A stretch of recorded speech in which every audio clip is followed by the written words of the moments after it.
സദസ്സിനെ വന്ദനം. കൂട്ടുകാരെ, ഞാനിവിടെ പറയാൻ പോകുന്ന കഥയുടെ പേരാണ് സുന്ദരി പശുവും മാൻകുട്ടിയും. പണ്ട് പണ്ട് ഒരു ഗ്രാമത്തിൽ അപ്പു എന്നൊരു കുട്ടി ഉണ്ടായിരുന്നു. അവനൊരു പശുക്കുട്ടിയും ഉണ്ടായിരുന്നു. സുന്ദരി എന്നായിരുന്നു അവളുടെ പേര്. എന്നും രാവിലെ അപ്പു സുന്ദരിയെയും കൂട്ടി പുല്ല് മേയാൻ പോകുമായിരുന്നു. ഒരു ദിവസം പുല്ല് മേയുന്നതിനിടയിൽ സുന്ദരി ഒരു മാൻകുട്ടിയെ കണ്ടു. പല പ്രാവശ്യം കണ്ടപ്പോൾ അവർ ചങ്ങാതിമാരായി.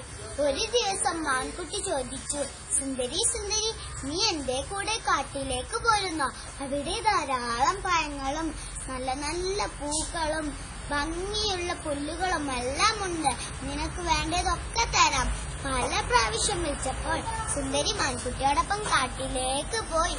കാട്ടിലെത്തിയപ്പോൾ സുന്ദരി പറഞ്ഞു, ഹായ് ഹായ്, കാടിന് എന്തൊരു ഭംഗി! എത്രയെത്ര പൂക്കൾ, എത്രയെത്ര പഴങ്ങൾ, ഭംഗിയുള്ള പുല്ലുകൾ. അങ്ങനെ സുന്ദരി അവിടെ കളിച്ചും രസിച്ചും നിൽക്കുമ്പോഴാണ് പെട്ടെന്നൊരു ശബ്ദം കേട്ടു.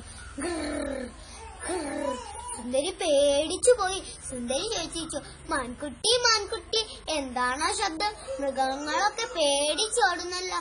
ഓട്ടത്തിൽ മാൻകുട്ടിയും ഓടാൻ തുടങ്ങി. ഓട്ടത്തിനിടയിൽ മാൻകുട്ടി പറഞ്ഞു, സുന്ദരി സുന്ദരി, ഓടിക്കോ, കാട്ടിലെ രാജാവ് സിംഹം വരുന്നുണ്ട്. സുന്ദരി പേടിച്ചോടി. ഓട്ടത്തിനിടയിൽ സുന്ദരി ചോദിച്ചു, നീ കാടിനെ കുറിച്ചുള്ള ഭംഗിയെ കുറിച്ച് പറയുമ്പോൾ അപകടങ്ങളെ കുറിച്ചൊന്നും പറഞ്ഞില്ലാലോ, അതെന്തേ? എനിക്കൊരു കാര്യം മനസ്സിലായി. പരിചയമില്ലാത്ത കൂട്ടുകാരെ പെട്ടെന്ന് വിശ്വസിക്കരുത്.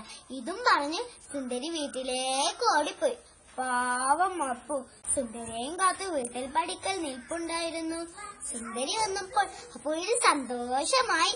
പിന്നെ ഒരിക്കലും സുന്ദരി കാട്ടിലേക്ക് പോയതേയില്ല. കൂട്ടുകാരെ, ഇതിൽ നിന്ന് നാം മനസ്സിലാക്കണം, പരിചയമില്ലാത്ത കൂട്ടുകാരെ പെട്ടെന്ന് വിശ്വസിക്കരുത്. നന്ദി, നമസ്കാരം.